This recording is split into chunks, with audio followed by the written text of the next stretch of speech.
Hello and welcome back to another Dare to Game video. Today we're playing Kingdom Come Deliverance 2 and we're doing another character armor guide. And today we're doing Captain Thomas, the captain of the Trotsky Guard, personal retainer to Otto von Berghoff, the man who probably could have done a lot for us at the beginning of the game just by giving us an escort to the castle, and we then later on save his life from an infection or fever, and he then goes on to help us save Hans Kapan's life. So, fairly prominent person. You can find him back at Trotsky Castle, up and around, after he's been healed, after you've left the region. So once you do that, you'll be able to interact with him, and that is how we were able to get these exact items off of him. So, like always, in these character armor guides, I will be going through everything. I'll cover the weapons that he carries, the clothing he wears, the padding and mail, if applicable, the armor, and any outerwear, and then of course we'll go over the stats. In addition to all of that, I'll also show you how and where to get this, and since he is a character that you can interact with, there's a couple different approaches that you can take to very easily get the suit of armor. And keep in mind, several of the items in the suit are pretty good items, very solid stuff. So even if you already have a good suit of armor, it still might be worth checking out, especially if you're like me and you like having absolutely everything in the game in your chest. So with all that being said, let's just dive on in and start off this armor guide with the weapons that he wears. And so starting off with his primary weapon, we have a level 3 variant of the broad longsword. A perfectly balanced longsword with a wide blade is the gold standard. What it lacks in speed, it makes up for in durability. This has a minimum strength of 11 and minimum agility of 14 to use, has a stab damage of 143, slash damage of 136, blunt damage of 27, defense of 246, durability of 202, weight of 2.9 pounds, and a price of 1,712.6 groschen. So pretty solid stats across the board. Of course, the level 3 variant of the broad longsword is one of the best longswords that you can get, so very solid. Then of course he's also equipped with a torch. May it be a light for you in dark places when all other lights go out. So our lovely Lord of the Rings reference there. So that is the weapons for Captain Thomas. Moving on to armor, we have his clothing, and it's just 3 simple pieces. We have this light reddish brown variant of the quilted hose in level 3. Simple quilted leggings, not exactly the pinnacle of tailoring skill, can be used alone or as a softening underlayer beneath better armor. Has a stab defense of 32, slash defense of 43, and blunt defense of 34. Then we have a level 3 red version of the short Akaton, a quilted coat sewn to the best fit, so it is great to wear and does not restrict movement. An excellent soft layer under other types of armor. This has a stab defense of 12, slash defense of 38, and blunt defense of 33. Then lastly, for clothing, we have a brown variant, level 3, of the travel boots. Solid shoes with buckles that stand out for their durability and strength. They reliably protect your feet and give them a little comfort. A great choice for long-distance pilgrimages to the Holy See in Rome, to the Holy Sepulchre in Jerusalem, or to the end of the world in Santiago. These have a stab defense of 2, slash defense of 3, and blunt defense of 2. So that is his clothing. Taking a peek at it from the outside, you can see we've got the front view here. Here is the side view, and this is the rear view. So overall, fairly standard looking. Definitely something at this layer that you wouldn't blink twice at. Doesn't look all that decorative at all, but fits with the theme, having, the red tones, and definitely looks like something that a high-ranking soldier would likely wear. So that is the clothing. Let's add on our second layer. And our second layer is fairly basic. We have a level 3 variant of the male coif, and you can see it's this one with the white Gambison coif visible underneath, or it has this little white line on the icon. A quilted hood with a collar and wide male hood. It has a stab defense of 24, slash defense of 60, and blunt defense of 51. And that's the only thing for this layer. So taking a peek at it from the outside, we haven't changed much. Obviously, we've just covered our head with a coif, so that's our front view, that's our side view, and that is our rear view. So fairly simple and straightforward, not a whole lot of complexity to our second layer. Moving on to our armor layer, we actually have our full suit here, which looks pretty dang solid. So we start off with a level 3 variant of the cuirass with folds,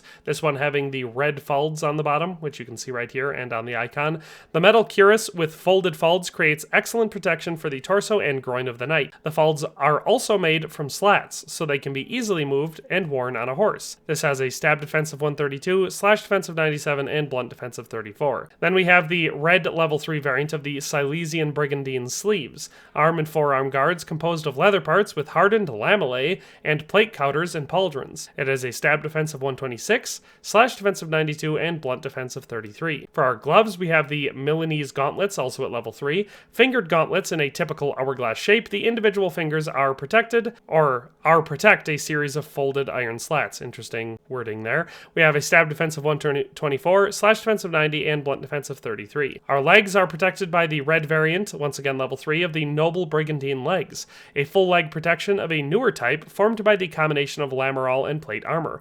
While the thighs are protected by folded slats, the warrior's shins are encircled by well-forged metal plates. We have a stab defense of 123, slash defense of 89, and blunt defense of 32. And lastly, our helmet is the Saxon Kettle Hat at level 3, this one being the variant with the red and white wreath that goes around the top of the helmet.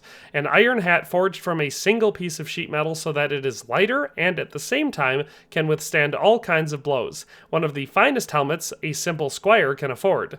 Of course, it must be worn with a quilted or chainmail collar, as it does not protect the warrior's neck or shoulders. It has a stab defense of 119, slash defense of 89, and blunt defense of 32. So that is all of the pieces that make up the armor for Captain Thomas. If we look at it from the outside, here we have our front view. You can see that the red accents are heavily on display here. Here's our view of this armor from the side, and this is our rear view of Henry wearing Captain Thomas's armor.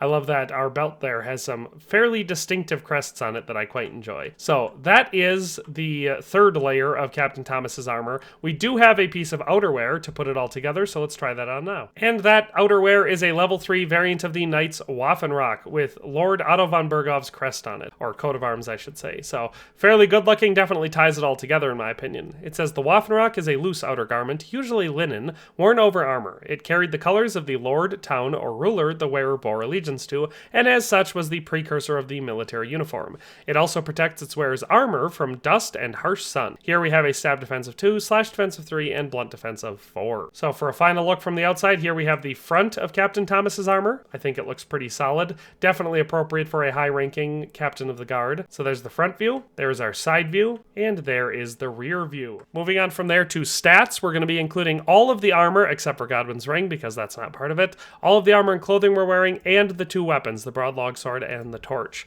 So for all of those items, we have a total weight of 75.7 pounds. So that's about accurate. Obviously, we're a little bit lighter than we would be if this were a full suit. We're not wearing a collar and we're not wearing a chainmail hauberk, but we do have outerwear and we do have one of the heavier cuirasses on here. So 75.7 pounds falls between that 70 to 80 pounds that I expect from a full suit of heavy plate armor.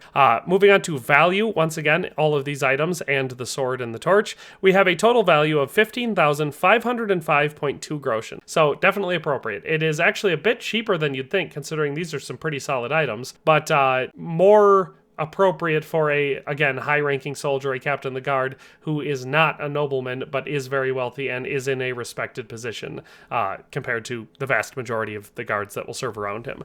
So, not a bad value there, definitely appropriate. Moving on to armor value, for our head, we have an average of 146.3. For our torso, it's 140. For our arms, it's 186. And for our legs, it's 142.3, giving us an overall average armor rating, or AAR, of 153.7. So overall, definitely a very solid suit of armor. Not a tank by any means, but more than enough protection for anyone who is not horrible at the combat in this game. As far as getting your hands on this armor, there are 2 really easy ways to do it without having to kill anyone. So we are at Trotsky Castle, which you can see right here. I would hope that I don't have to show you where it is, but even if I did, now I have. So that's Trotsky Castle. If we go up into the inner keep, or the inner walls, and then up into the keep, we're going to be looking for this tower on the right once we walk in the door. So I'll just go up these stairs on the outside through this first door. We're going to be going through the kitchen to the back where we'll find another set of stairs. Typically, when you walk up the stairs, there will be this door on your left where there's like a dining table and Captain Thomas is seated here. You can talk to him, you could kill him while he's sitting there. There is a witness, of course, usually in here because Yitka of Kozel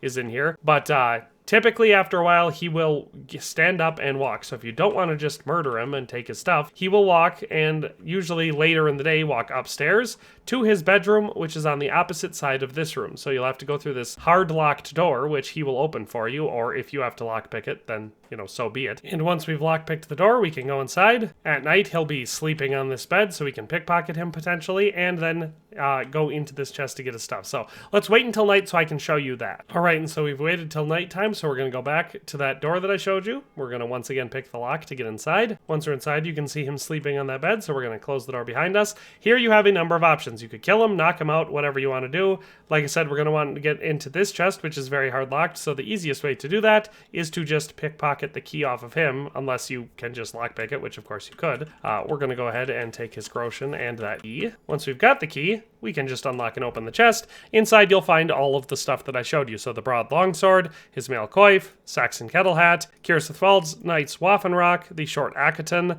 the Milanese gauntlets, Silesian brigandine sleeves, noble brigandine legs, and the travel boots. So his entire set can be found right in this chest. So fairly convenient and easy to get your hands on. Like I said, you could also just kill him or knock him out during the day and take it. Either way, it doesn't matter. But that is the Captain Thomas Armor Guide. I hope you enjoyed this video and found it useful, but that's all for today, and we'll see you next time. Thanks for watching another Dare to Game video. If you liked this video, please leave a like and a comment. If you haven't already, be sure to subscribe to the channel. If you like my content and would like to support this channel, consider becoming a member today for as little as $1.99 a month. It makes a huge difference. But in any case, thanks for watching and have a nice day. I'll see you next time.